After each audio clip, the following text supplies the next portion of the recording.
Que a doce e maravilhosa paz do Senhor Jesus esteja no seu coração. Seja muito bem-vindo a mais uma aula da nossa EBD Online. Eu sou o professor Egivanildo Tavares e falo aqui da Assembleia de Deus em Santa Rita, na Paraíba, que é liderada pelo pastor Djalma Silva. Nós iniciamos um novo trimestre, estamos estudando a lição da Escola Bíblica Até os Confins da Terra. Foi escrita pelo pastor e teólogo Wagner Gabi, e o tema é Pregando o Evangelho a todos os povos até a volta de Cristo. Já estudamos a primeira lição, dando uma ênfase sobre a grande comissão e o enfoque étnico, ou seja, focado nas nações, e agora vamos estudar a lição de número 2, Missões Transculturais. A sua origem na natureza de Deus. Esse é um tema importante e muito relevante por entender missões, e essa proposta de dar ênfase a todas as culturas, ela não tem a sua origem em um povo, em um grupo, em uma raça, em uma etnia, em uma tribo, em um clã, em uma família, mas no próprio Deus. Que a abordagem de fazer missões pensando na transculturalidade, pensando nos outros povos, nas outras culturas, além da cultura israelita, essa é uma ênfase que está ligada à natureza do próprio Deus. Deus é um ser missionário. Deus é um agente missionário. Então, o Deus ativo, o Deus vivo, o Deus eterno, o Deus que ama, o Deus que é amor, ele é um Deus missionário. Então, missões transculturais, a sua origem na natureza de Deus. Por que na natureza de Deus? Essa é a grande ênfase da nossa aula de hoje. Os objetivos dessa lição são claros, né? São três capítulos. Primeiro, explicar a natureza missionária de Deus. Aí já vamos entrar entendendo o que é essa natureza missionária de Deus. Segundo, enfatizar o amor de Deus como princípio fundamental da redenção. E terceiro, estabelecer a visão bíblica transcultural da missão. Então vamos lá? O texto áureo nos diz assim: quanto a mim, eis o meu concerto contigo e serás o pai de uma multidão de nações. Essas são as palavras do próprio Deus para o patriarca Abrão, que Deus vai mudar o seu nome para Abraão. Deus fez um pacto com Abraão, e esse pacto fica claro no capítulo 15 do livro do Gênesis. Esse pacto é estabelecido em que Deus daria a terra a Abraão. E Deus diz assim, no capítulo 15 do livro do Gênesis, versículo de número 18. Naquele mesmo dia fez o Senhor aliança, pacto, concerto, com Abrão, dizendo: a tua descendência dei esta terra, desde o rio do Egito até o grande rio, o rio Eufrates. Ou seja, ele diz que deu, ele não vai dar, ele deu essa terra. Então Deus é aquele que faz o pacto com Abraão, não é? Eternamente. No capítulo 17 do livro do Gênesis, versículo 8, ele diz: dar-te-ei a tua descendência a terra das tuas peregrinações, toda a terra de Canaã em possessão perpétua, e serei o seu Deus. E ele vai dar porque ele fez uma aliança, e essa é uma aliança que se chama de aliança unilateral, único, e lateral, lado. Ou seja, havia alianças antigamente, os pactos, acordos que eram feitos entre duas pessoas, ou entre um sucerano e um vassalo, entre um rei e alguém inferior, ou entre reis, ou entre poderosos por igual, ou alguém superior e inferior. E essas Alianças muitas vezes eram alianças bilaterais, bi-2, dos dois lados, exigia responsabilidade dos dois lados. No caso da aliança que Deus faz com Abraão, o texto não mostra que Abraão entrou no acordo se comprometendo. A gente vê que somente Deus se comprometeu nesta aliança aqui de dar a terra. Então, a aliança unilateral.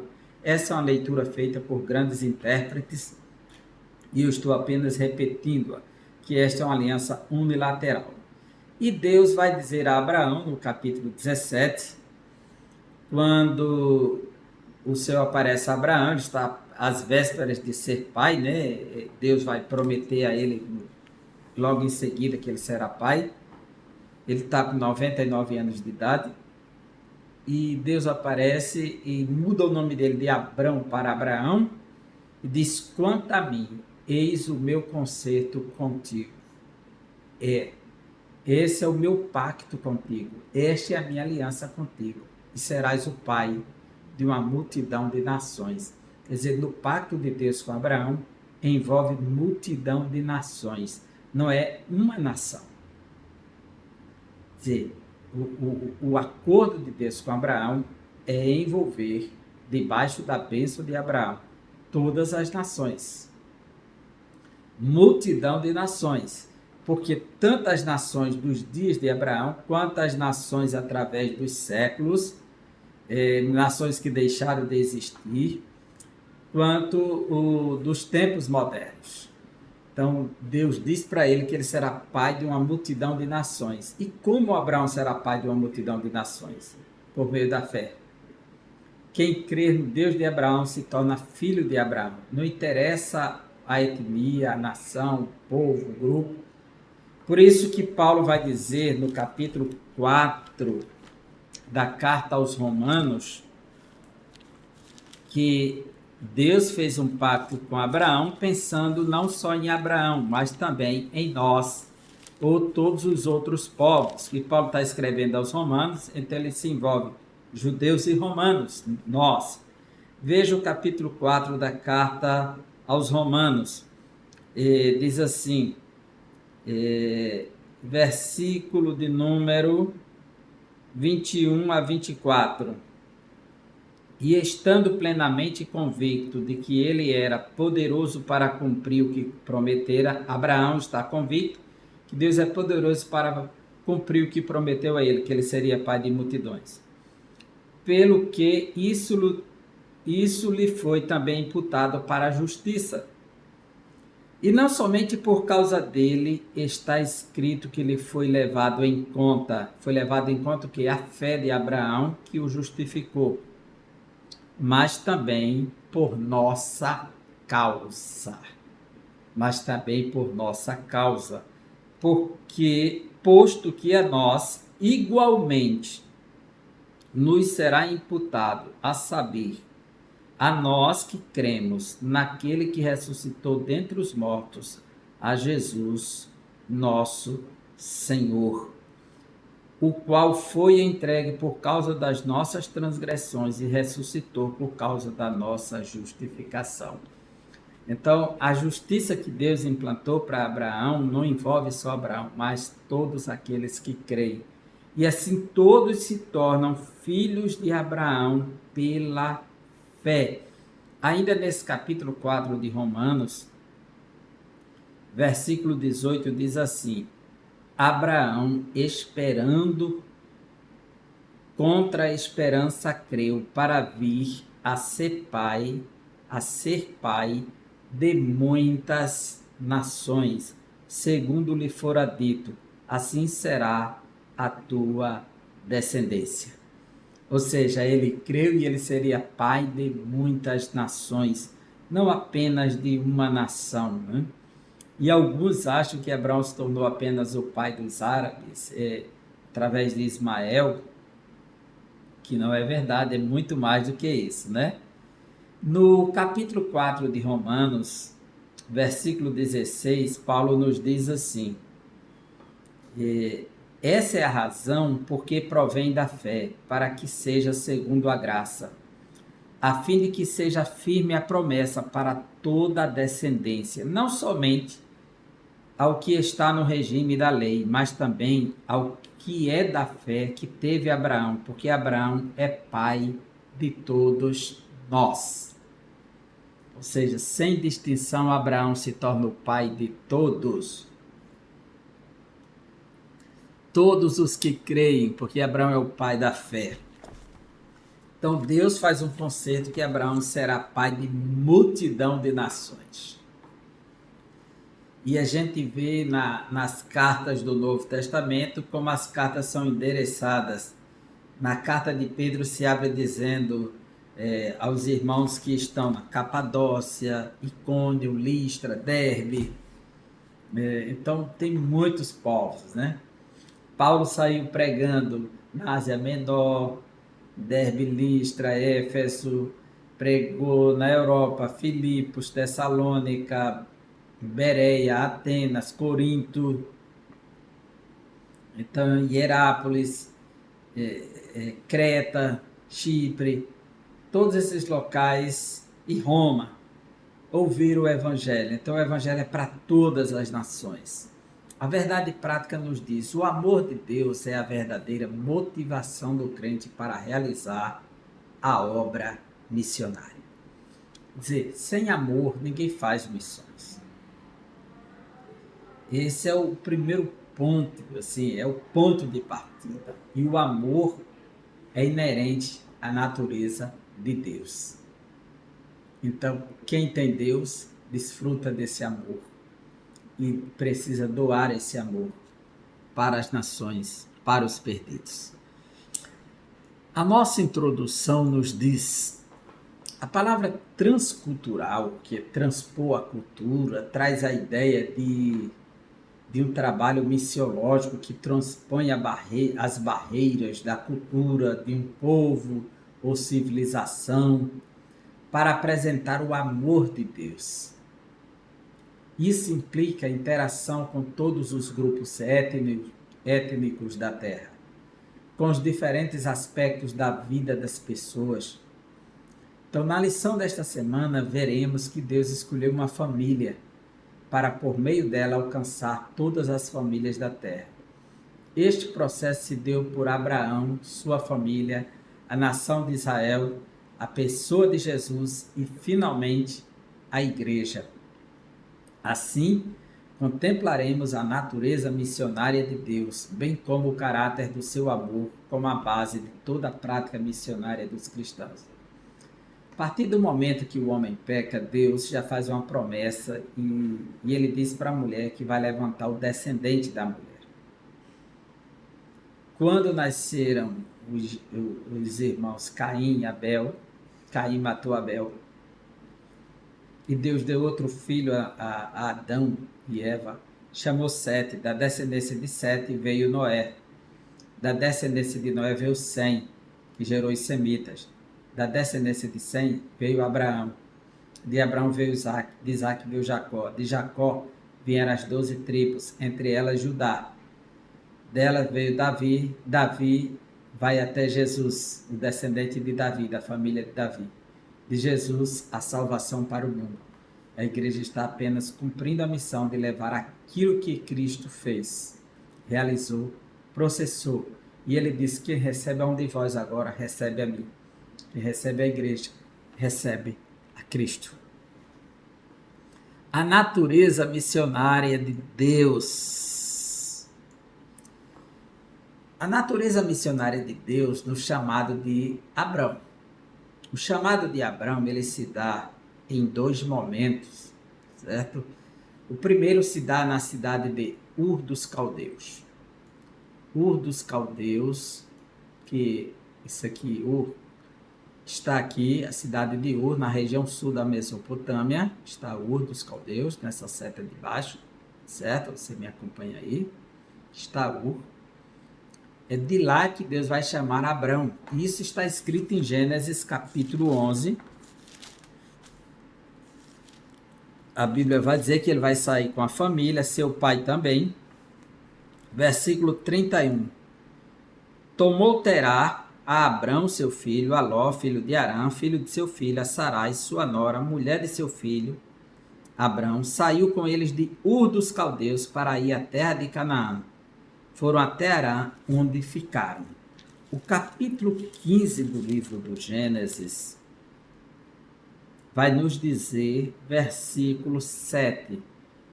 Disse-lhe mais: Eu sou o Senhor que te tirei de Ur dos Caldeus para dar-te por herança esta terra. Deus falando com Abrão.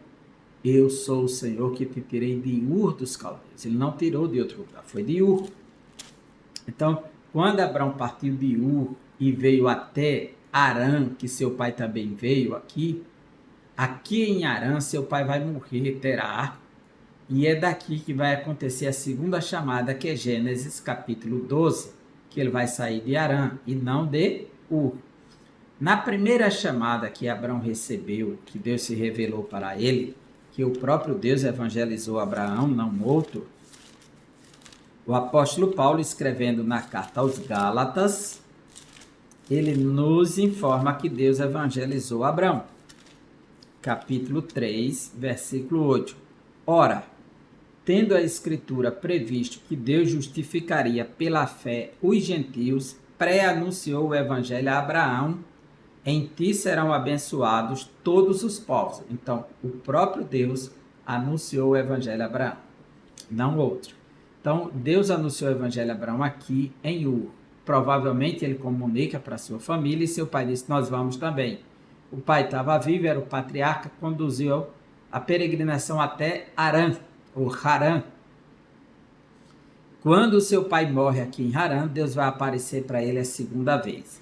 Na primeira vez, que foi em Ur, conforme o registro de Atos dos Apóstolos, capítulo 7, Deus não disse para ele sair da casa de seu pai, disse só para sair da parentela. Veja comigo, capítulo 7 de Atos dos Apóstolos, versículos 2 em diante.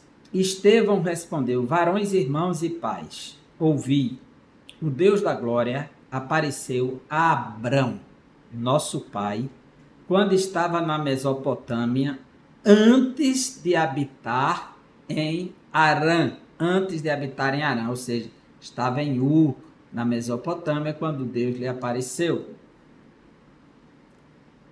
E lhe disse: sai da tua terra e da tua parentela e vai para a terra que eu te mostrarei. Ele não disse: sai da casa do teu pai, porque essa revelação aqui é em Ur dos Caldeus. Então Deus não disse casa do teu pai. Então saiu da terra dos caldeus e foi habitar em Arã. Então ele veio para Arã com seu pai, a Bíblia diz. 11:31. Tomou Tera Abrão, seu filho, a Ló, filho de Arã, filho de seu filho, e Sarai, sua nora, mulher de seu filho Arão, e saiu com eles de Ur dos Caldeus para ir à terra de Canaã. Foram até Arã, onde ficaram. E o versículo 32. E havendo Tera vivido 205 anos ao todo, morreu em Arã. Ele morreu em Arã. Agora vem a segunda chamada de Abrão na cidade de Arã, aqui. Gênesis capítulo 12. Ora, o Senhor disse a Abrão: sai da tua terra e da tua parentela e da casa de teu pai, porque o pai está morto. E vai para a terra que eu te mostrarei. De ti farei uma grande nação e te abençoarei, engrandecerei o nome, se tu uma bênção. Abençoarei os que te abençoarem e amaldiçoarei os que te amaldiçoarem. Em ti serão benditas todas as famílias da terra.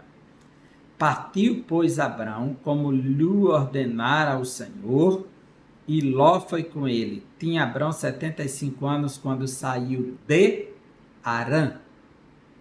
Ou seja, saiu de Arã e veio para Canaã. Ele partiu de Arã, desse Gênesis capítulo 12, de 1 a 4, diz respeito à segunda chamada ou segunda revelação de Abrão e não a primeira. A primeira se deu em Ur dos Caldeus, para não confundir isso aqui.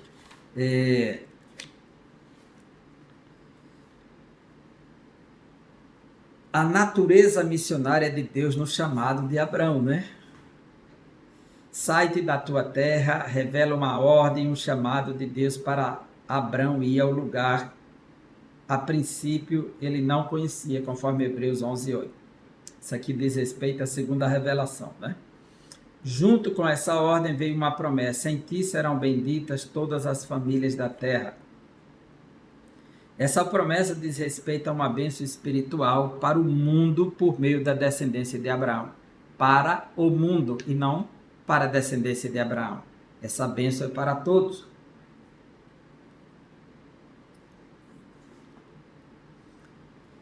O apóstolo Paulo escreve de que essa bênção refere-se ao Evangelho revelado em nosso Senhor Jesus Cristo, o descendente legítimo de Abraão. Conforme Gálatas, capítulo 3, versículo 8, que Deus evangelizou Abraão, 3:8, e o 16, que vai dizer assim, da carta aos Gálatas, 3:16. Ora, a promessa foram feitas a Abraão e ao seu descendente. Não diz respeito aos descendentes, como se falando de muitos, porém, como de um só, e ao teu descendente, que é Cristo. Então, Cristo é o descendente, é o foco, e Cristo é o Salvador do mundo. Assim, a partir de uma família, Deus providenciou a salvação para o mundo. Por isso, podemos afirmar que a origem das missões transculturais está intrinsecamente relacionada com a natureza missionária de Deus. A missão como atividade de Deus no mundo. Olha, o Deus da Bíblia é um Deus transcendente, porque ele está acima de tudo e de todos, né? Acima da sua criação e distinto dela, e ao mesmo tempo imanente, porque participa dentro dela. Aí vem a palavra Immanuel, quer dizer Deus conosco, Deus entre nós. É um Deus presente. E como é que Deus opera no mundo? A missão como atividade de Deus no mundo. Primeiro, a ideia da revelação especial de Deus. Existe a revelação natural. Essa revelação natural, que é chamada de revelação geral, é a revelação de Deus por meio da criação. Os céus declaram a glória de Deus, o firmamento mostra o seu poder. O Salmo 19 vai dizer que o sol e lua declaram a glória de Deus. Elas anunciam o Criador. Romanos 1, versículos 20 e 21 diz que as coisas invisíveis de Deus e seu eterno poder são revelados por meio da sua criação. Então, o que os homens podem conhecer de Deus é manifesto entre eles, porque Deus se manifestou por meio da própria criação. Logo, a revelação geral, que é a criação, anuncia Deus, mas a revelação especial, que é a Escritura e a encarnação de Deus através do seu Filho Jesus. Então, a revelação especial na palavra.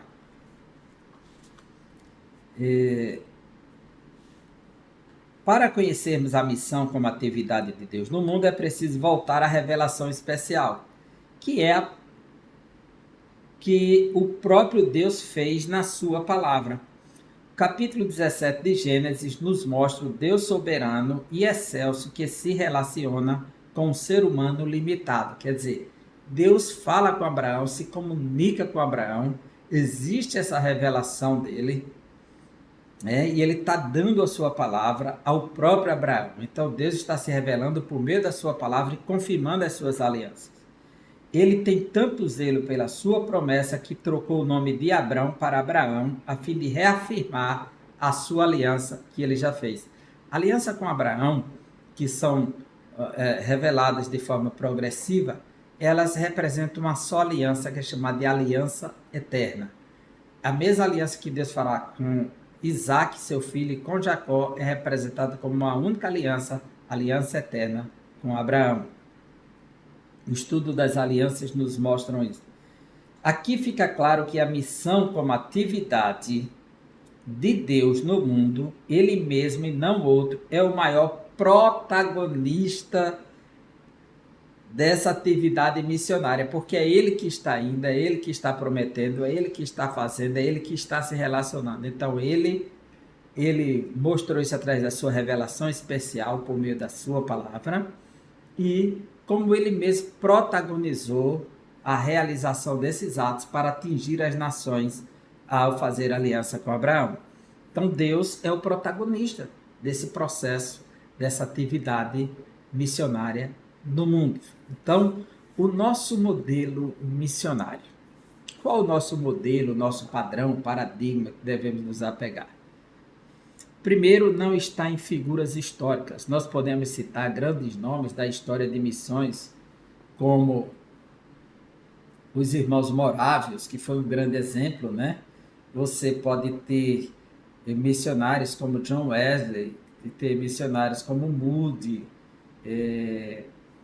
e grandes nomes da história, Hudson Taylor, homens que doaram suas vidas pela obra missionária na África, na Oceania, nas Américas, no Japão, na China, aonde havia pessoas que eles chegaram levando a mensagem e se tornaram assim, instrumentos, modelos até de inspiração, mas nenhum deles pode ser de fato o modelo ideal, porque todos são falíveis da obra missionária. O modelo não está em figuras históricas, por mais que eles tenham seu valor, sua contribuição para a história da igreja, mas a igreja não está firmada nesses modelos.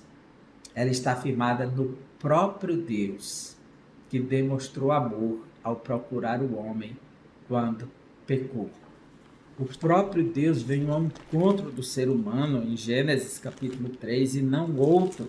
É Deus que se aproxima, é Deus que faz promessas, é Deus que resgata, é Deus que veste o homem depois da queda.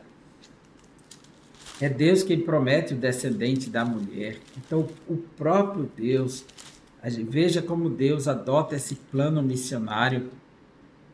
E chamou o Senhor Deus ao homem e lhe perguntou: onde estás?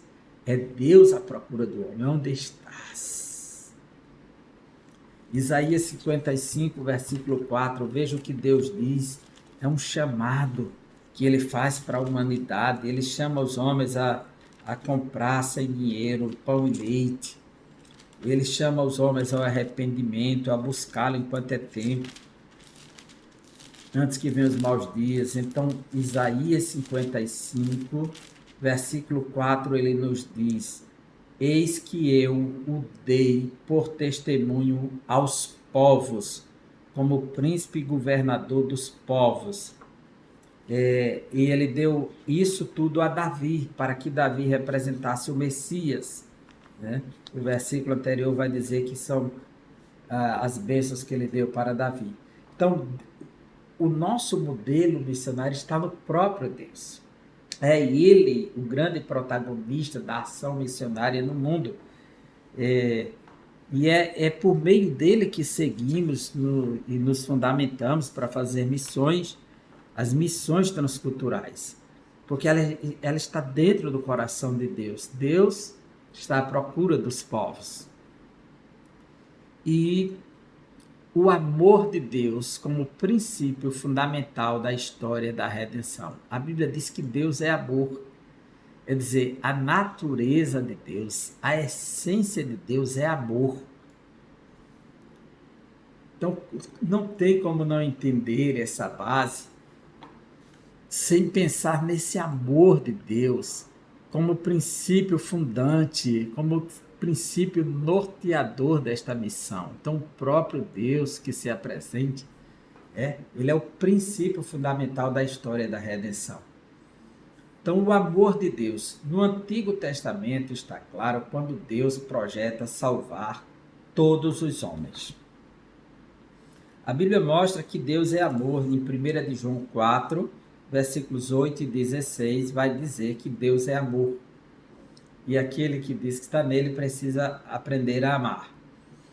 No Antigo Testamento, vemos que o seu amor no relacionamento com todos os homens, conforme Deuteronômio 33:3, ele revela o seu amor para com todos os homens e não com alguns. O próprio Jesus diz que Deus, ele mostra a sua justiça, o seu amor, quando ele faz o sol nascer sobre todos, bons e maus, justos e injustos, e faz descer a chuva. Deuteronômio 33:3 diz assim: na verdade, amas os povos, todos os teus santos estão na tua mão. Eles se colocam a teus pés e aprendem das tuas palavras. Deus ama os povos. Então, o amor de Deus é o princípio das missões transculturais, porque Deus ama todos os povos. No Novo Testamento, reflete que ele ama toda a criatura. Ide pregar o evangelho a toda a criatura. Quer dizer, individualmente ele ama sem distinção a todos.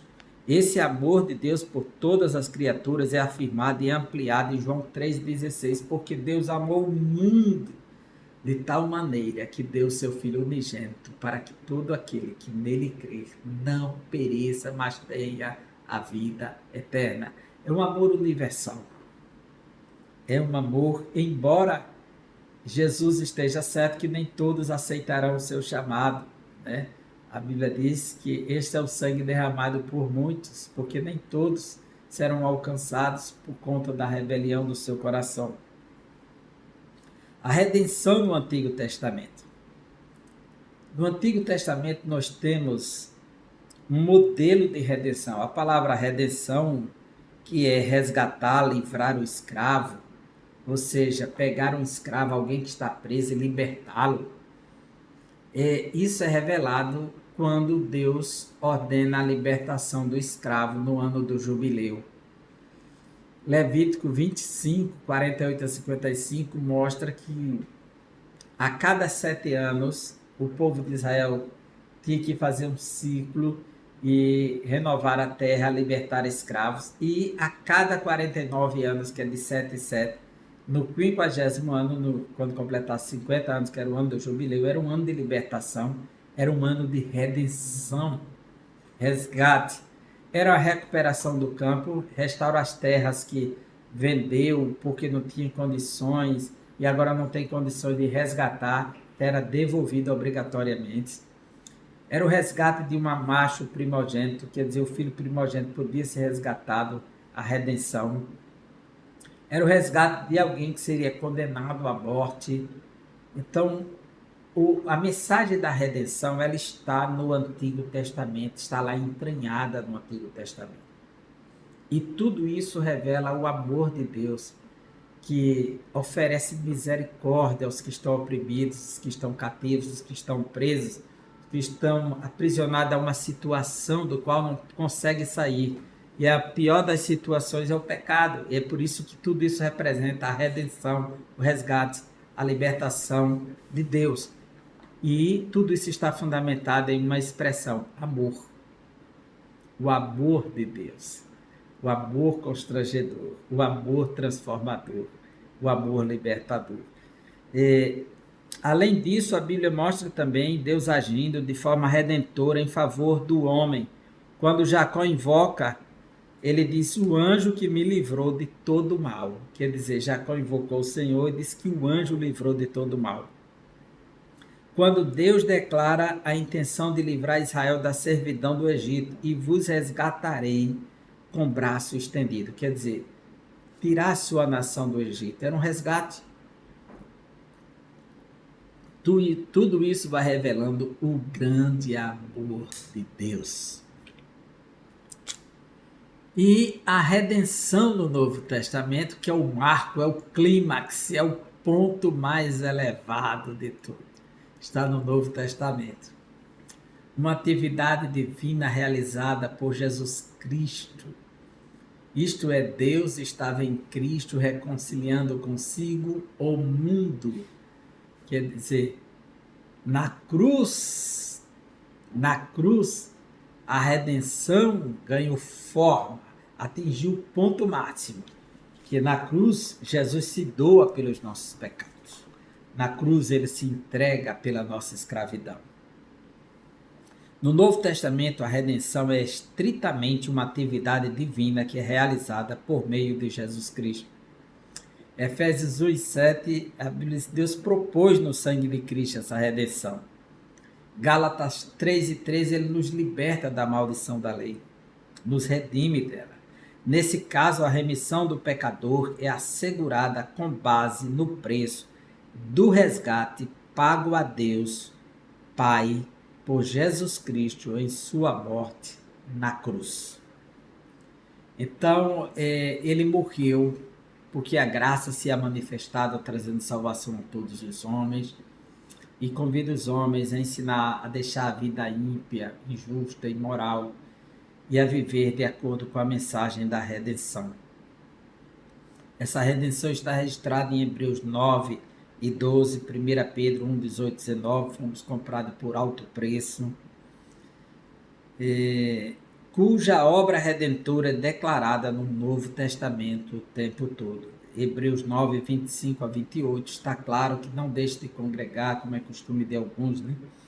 Não, aí é o 10:25. 9:25 é quando ele nos mostra que Cristo efetivou a grande redenção. Veja só comigo, 9:25. Nem ainda para se oferecer a si mesmo, muitas vezes, como sumo sacerdote, cada ano entra no Santo dos Santos com sangue alheio. Ora, neste caso seria necessário que ele tivesse sofrido muitas vezes desde a fundação do mundo. Agora, porém, ao se cumprirem os tempos, se manifestou uma vez por todas para aniquilar, pelo sacrifício de si mesmo, o pecado.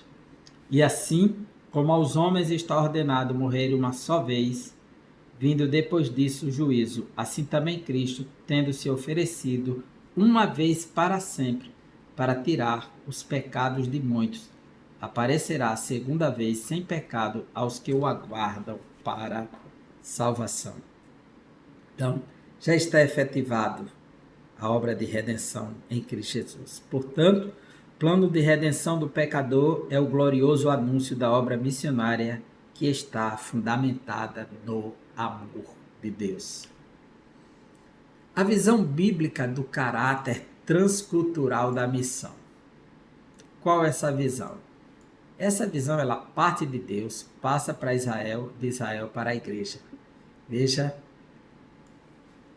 a visão bíblica do caráter transcultural da missão.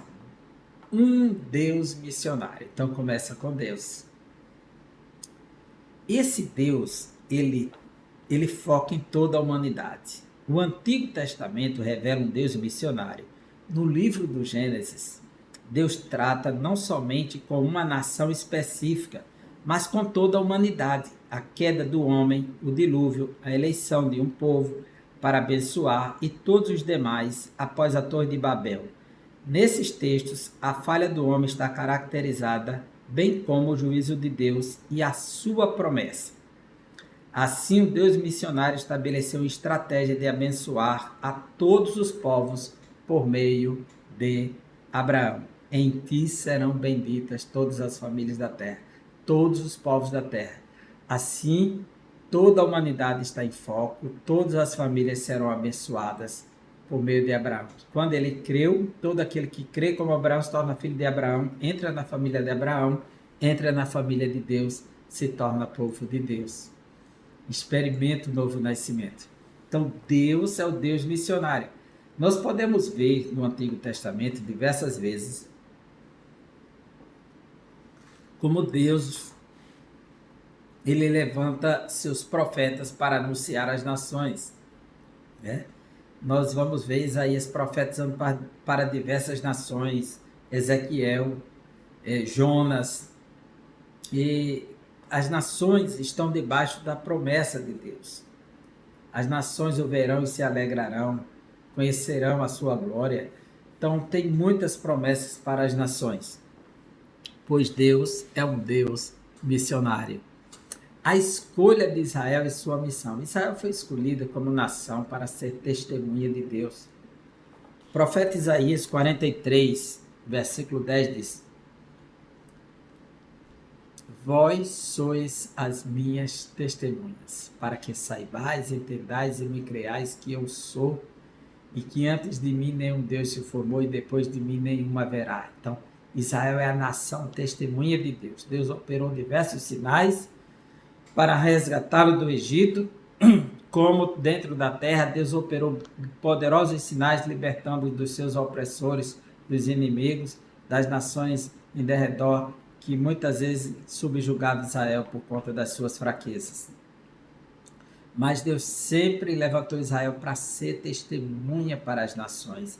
Veja o que diz o primeiro livro dos Reis, capítulo 8, versículo 60. Primeiro livro dos Reis, capítulo 8, versículo 60. Salomão, fazendo a oração de inauguração do templo, ele diz assim, 8:60.